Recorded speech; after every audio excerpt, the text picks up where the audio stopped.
Hey everybody, I'm Matt Hill. I'm a night fire specialist. I'm here in Denver, Colorado. I am introducing just amazing people in oil and gas that really help our industry reach out and educate about energy. Introduce yourself. Sure, Jack Hamlin, Energy Strong, and Sergeant Lundy. Jack, where are we at today? At the Rocky Mountain Pipeliners Zoo Lights event, and it's people that are in the oil and gas industry here in Colorado and all their families and friends, and everybody's here in the warming themselves up in the hot chocolate hut. And how do we do that? It's oil and gas, right? Yeah, it's all heated with liquid propane. See all these heaters back here? It's all natural gas, baby. So who are you with, and how did you get in oil and gas? Sure.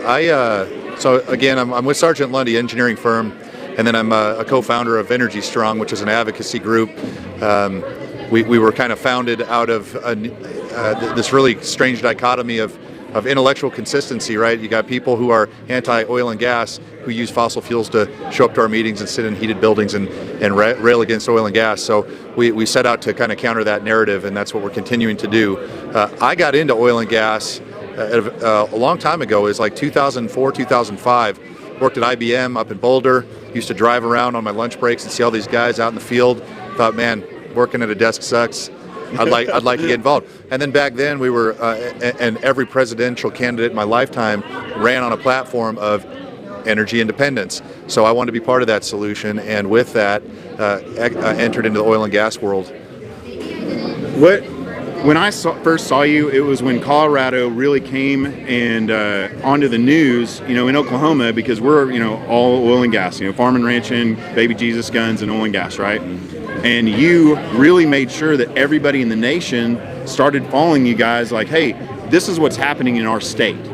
Yeah. You had a huge opposition against, the way we produce energy, and you started putting out really reliable information and education for the other side, energy literacy. Yeah. Well, the data's on our side. Yeah. We just don't tell that story very well. The industry as a whole. The industry as a whole does a really bad job of marketing itself, and it's always been put your head down and try not to raise too much of a stink, right?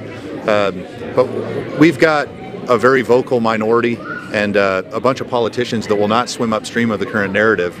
And so no one's coming to save us. We've got to stand up or accept our fate. We're not going to have jobs to go to if we don't stand up. And that's kind of where I didn't necessarily want to get up in front of the state capitol and give testimony. I don't want to go to town halls and get yelled at. I don't particularly want to get up in front of groups of people and tell them what they need to do. You didn't want to be on podcasts. Yeah, I don't want to be on podcasts. But at the end of the day, if we don't get our message out, no one else will. Yeah. And so really the rally cry of Energy Strong is to stand up and help educate and advocate for our industry. And it doesn't have to be at the state capitol, but it could be your neighbors, it could be your friends. We're at a really good time right now to do that. You're seeing this these energy prices spiking, right? Yeah. And people, now it's front and center, this terrible bill of goods that the American consumer's been sold on the Green New Deal. I'm energy agnostic at the end of the day. Yeah. I choose oil and gas. If somebody else wants solar, totally cool with that. I choose the most efficient energy. Absolutely. And right now it's the way we produce it. No question. So really what we're seeing now is some chickens coming home to roost. Ban it here and attack the means of production. Well, now what are we doing? Now we're relying on foreign regimes to power our economy. Enemies of our own nation that we want to some enemies too. So like California is a good case. California imports most of its oil, even though it sits on top of the third largest reserves in the country. Where do they import that oil from? They import it from Ecuador and Saudi Arabia in the Middle East. How could you consider green energy loading oil on a tanker ship, shipping it halfway across the globe, letting it sit in the port of Long Beach for a month, 2 months, 3 months, burning bunker fuel to offload it to call that green? You can't. Ecuador, that's Amazonian rainforest that gets destroyed. There's no EPA in Ecuador. We produce it the cleanest. If you cared at all about whatever your topic is, climate change, environment, we would produce more oil and gas here. Natural gas is a great fuel. Natural gas is the greatest fuel. Greatest fuel. It's the most efficient way to deliver a BTU. Colorado is sitting on huge amounts of natural gas in the Rockies. The whole country. Oklahoma, Texas, Louisiana. Our whole life Northeast. we fought for energy independence.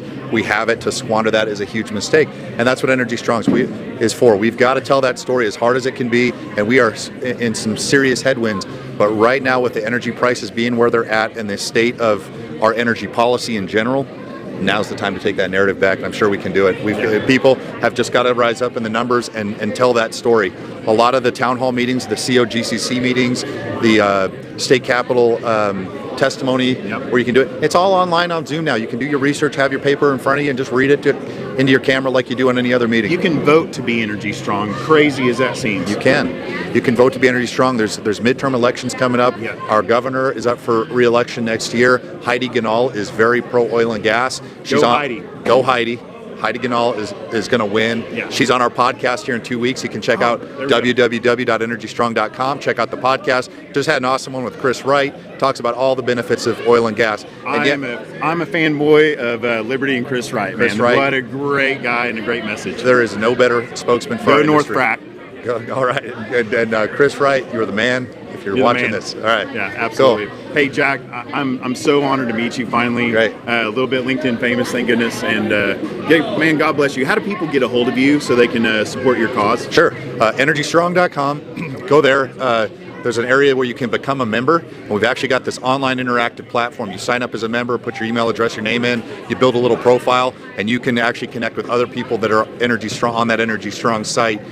You know, where you're not censored by LinkedIn or anything else. You can contact people directly. There's also commercials, talking points, a slide deck for schools and kids. You can set that in front of your kids and teach them about oil and gas and the benefits at a very elementary level. So there's tons of resources there. Check that out. Reach out to me there. Our emails are on that website. And support us, sponsor us. We need money to help get commercials on TV. We need sponsors at events like golf tournaments and that. All of that goes to charities and help get our message out there on media and social media.